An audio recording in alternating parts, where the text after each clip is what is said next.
여러분, 혹시 이 광고 아시나요?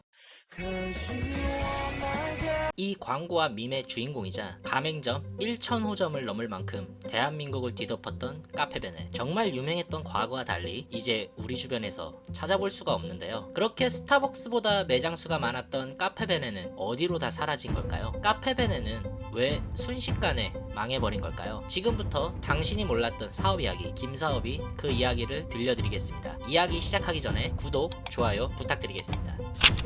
카페베네는 김선권이라는 인물이 맨 처음 설립한 카페 브랜드입니다. 이 김선권이라는 인물이 독특한 것이 원래 바리스타 출신이었다거나 커피업계에 종사하던 인물이 아니라 바로 감자탕 전문 프랜차이즈인 행복축풍령의 대표이사였는데요. 이 김선권이란 인물은 20대 시절부터 프랜차이즈 창업시장에 뛰어든 독특한 인물입니다. 1997년 맨 처음 오락실 프랜차이즈 화성침공이라는 브랜드를 성공시켰던 인물이기도 한데요. 그 당시 김선권 대표는 화성침공 프랜차이즈를 하면서 200호점까지 늘리며 대단한 성공 가도를 달립니다. 다만 막상 사업을 시작할 때는 매장 오픈 수익과 게임기 기판을 판매하여 수익을 얻으려고 했는데 매장 오픈 수익은 거둘 수 있었으나 당시 오락실 가맹점주들이 청계천에서 직접 기판을 사서 썼기 때문에 프랜차이즈는 성장하고 이로 인해 돈을 벌었으나 지속 가능한 수익이 불가능하다고 판단하여 2002년 요식업계에 진출하게 됩니다. 그것이 바로 감자탕 전문 식당인 행복축풍령이었습니다. 요식업이라면 재료를 납품하기 때문에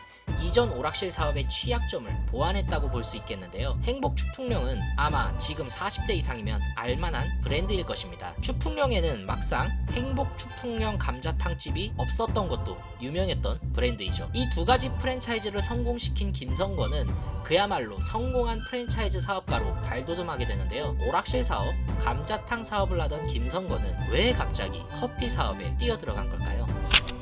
2008년 당시만 하더라도 대한민국에는 스타벅스, 커피빈 등과 같은 해외 커피 브랜드들이 이미 대한민국 커피 프랜차이즈 시장을 압도하고 있었던 상황이었습니다. 잘나가는 토종 한국 카페들은 많았지만 이렇다 할 프랜차이즈는 없었던 상황이었습니다. 그 이유는 너무나 명백하게도 스타벅스와 커피빈에 대항하기에는 그들의 브랜드 가치와 자본력을 따라갈 수 없다고 많은 프랜차이즈 사업가들이 판단했기 때문인데요. 그런 시절 성공한 사업가 김선권은 캐나다로 여행을 가게 되었습니다.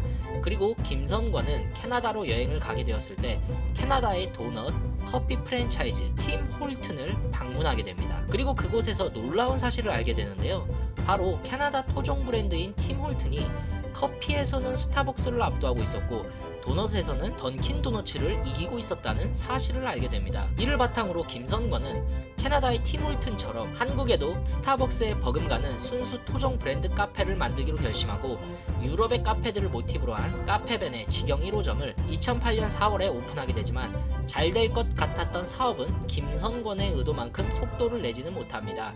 기세 좋게 카페베네라는 브랜드를 런칭한 김선권. 그러나 그는 커피 사업에 대해서 아는 것이 아무것도 없었습니다. 김선권이라는 인물이 오락실 사업과 감자탕 사업을 시작할 때와는 너무나 다른 업종이었기 때문이었죠. 그렇기 때문에 김선권은 강훈이라는 인물을 긴급하게 대표이사로 영입하게 되는데요. 그렇다면 김선권이 긴급하게 영입한 강훈이라는 인물은 누구일까요? 강훈이라는 인물은 1992년 신세계그룹 공채 1기로 입사해서 스타벅스 부문에서 재직한 인물인데요. 이후 신세계그룹을 퇴사한 뒤 1998년 야심차게 할리스 커피를 설립해서 대박을 쳤습니다.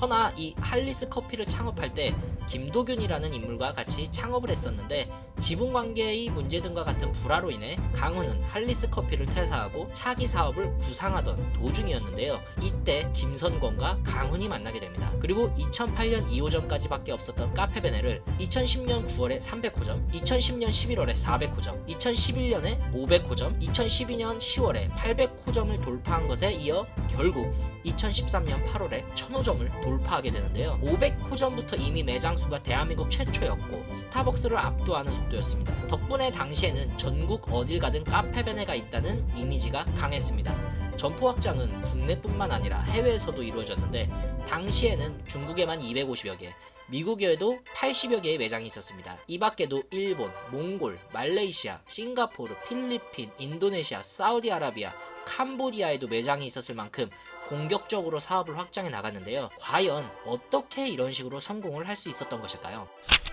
카페베네는 먼저 당시에는 조금 생소했던 유러피언 앤틱 스타일을 차용하여 카페베네 특유의 인테리어를 내세웠습니다. 지금 사진으로 보시는 시계가 당시 카페베네의 대표적인 인테리어 중 하나였죠. 또한 커피와 더불어 와플, 젤라또, 빙수, 뜯어먹는 페스츄리 등 기존 카페들과 메뉴를 달리하고 주기적으로 신메뉴를 내놓으며 소비자들에게 인기를 끌었습니다. 계절마다 메뉴 컨셉을 잡고 5가지에서 6가지 신메뉴를 내놓았으니 당시 한국을 주름잡던 커피빈, 스타벅스에서 내놓는 신메뉴의 속도보다 월등히 앞선다고 볼 수 있었습니다. 카페벤의 매장 내에는 아이맥이 전부 설치가 되어 있었고 그리고 넷북 대여 서비스도 있었습니다. 당시만 하더라도 노트북은 굉장히 고가의 물건이었고 그리고 이를 대신하여 넷북이라는 장비가 유행을 끌었던 때였는데 카페베네를 이용하면 이를 이용할 수 있었던 것이죠. 하지만 이 모든 것을 압도하는 카페베네만의 사업 전략이 있었으니 바로 미친 듯한 마케팅입니다. 카페베네는 그 당시 최고의 연예기획사로 불리던 사이더스 HQ와 전략적 제휴를 맺고 TV 및 지명 광고에 소속 연예인들을 대거 출연시키는 한편 정말 웬만한 TV 프로그램에서 장소 등을 협찬하고 스폰서 광고를 자주 냈었습니다. 그리고 그중 가장 유명한 것이 바로 지붕 뚫고 하이킥 협찬인데요. 지금도 이 엔딩 배경은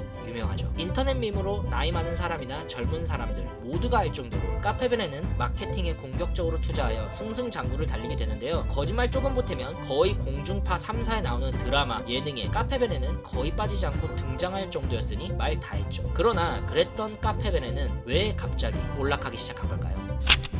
이렇게 커피 왕국을 건설해 나가던 강훈과 김성권은 2011년 서로 결별을 하게 되는데요. 강훈은 2개밖에 없었던 매장을 몇백 개로 늘렸지만 그 당시 카페벤의 지분을 거의 갖지 못했었고 아마 본인이 이 브랜드를 혼자서 완성시켰다고 생각했을 것입니다. 그리고 강훈은 퇴사를 하게 됩니다. 강훈의 퇴사 이후 스토리도 굉장히 많지만 결국 사업 실패로 스스로 극단적인 선택을 하게 됩니다. 자세한 내용은 나중에 따로 강훈이라는 인물을 다룰 때 이야기를 들려드리도록 하고요. 다시 카페벤의 이야기로 돌아와서 카페벤에는 2010년 폭발적으로 가맹점을 늘리기 시작할 때부터 문제점들이 드러나기 시작했습니다. 첫 번째, 2013년에 1000호점을 돌파했지만 2011년에 이미 지식경제부에서 카페베네의 점포수는 국내 최다인 660여 개지만 매출은 최소라는 자료를 내놓으며 과연 건전한 재무구조를 가지고 있는가에 대한 의문이 생기면서 사업은 점점 미궁으로 빠지게 됩니다. 두 번째는 커피 맛이 너무 없다는 것이었습니다. 아이러니하게도 카페베네는 커피 전문점인데 커피 맛이 너무 없었습니다. 카페베네는 그저 공격적인 TV 마케팅에만 치중해서 원두를 싸구려를 썼기 때문일까요? 하나 흥미로운 사실은 스타벅스를 포함한 한국의 모든 프랜차이즈 커피들의 원두를 바리스타들이 블라인드 테스트를 했을 때 스타벅스는 거의 하위권을 유지했지만 카페베네는 항상 상위권을 유지했습니다.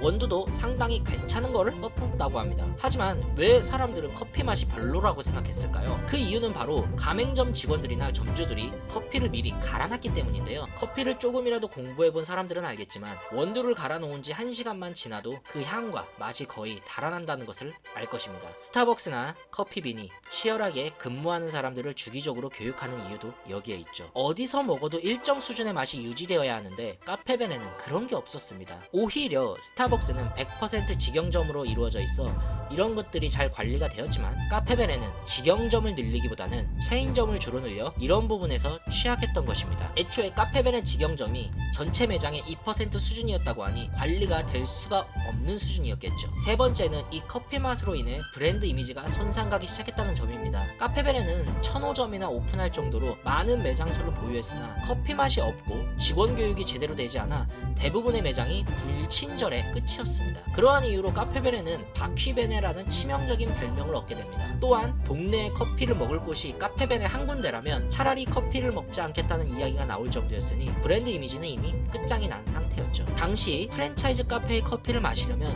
대도시의 번화가로 나가야 한다는 인식을 이러한 브랜드가 깨주는 건 좋았으나 어느 동네에나 하나씩 있는 카페베네의 이미지는 롯데리아나 던킨 도너츠 마냥 흔하고 친근한 이미지였다면 문제는 덜했을 것입니다. 하지만 앞서 서술된 맛이나 서비스 품질 등의 부정적인 인식들이 불결하고 비위생적이며 번식률까지 높은 이 벌레에 매칭이 되는 건 지금도 유례없는 최악의 사례였을 것입니다. 여기에 불을 부은 사건이 바로 카페베네 녹차 빙수 사건인데 카페베네를 찾은 한 고객이 녹차 빙수를 시켰는데 뽕뽕 얼어있는 빙수를 내놓자 직원에게 녹차 빙수가 잘못된 것 같다며 이야기를 했는데 카페베네 직원이 노인네들이 주는 대로 먹지 라는 인격 모독적 발언을 하게 된 것이 페이스북을 통해 퍼지자 카페벤의 브랜드 가치는 완전히 끝장이 나게 됩니다. 카페벤의 가맹점 교육과 관리가 얼마나 처참한 수준이었는지 알게 되는 대목이죠. 네 번째는 브랜드 재투자가 멈춰버렸다는 것입니다. 카페베네의 사업으로 얻은 영업이익이 다시 한번 카페베네로 투자되어도 모자랄 판에 김성권 대표는 이탈리안 레스토랑 브렉스미스, 그리고 대형 빵집 마인츠돔, 드러그스토어 디셈버 24를 론칭하였지만 모두 망해서 매각하거나 철수하였습니다. 이러한 사업 실패로 인해 카페베네는 부채 비율이 1400%에서 2015년도 1분기에 2431%, 2015년 2분기에는 2636%를 기록하게 됩니다. 사실 이 정도면 언제 망해도 이상하지 않을 수준이죠. 그리고 이러한 부채 비율을 줄이고자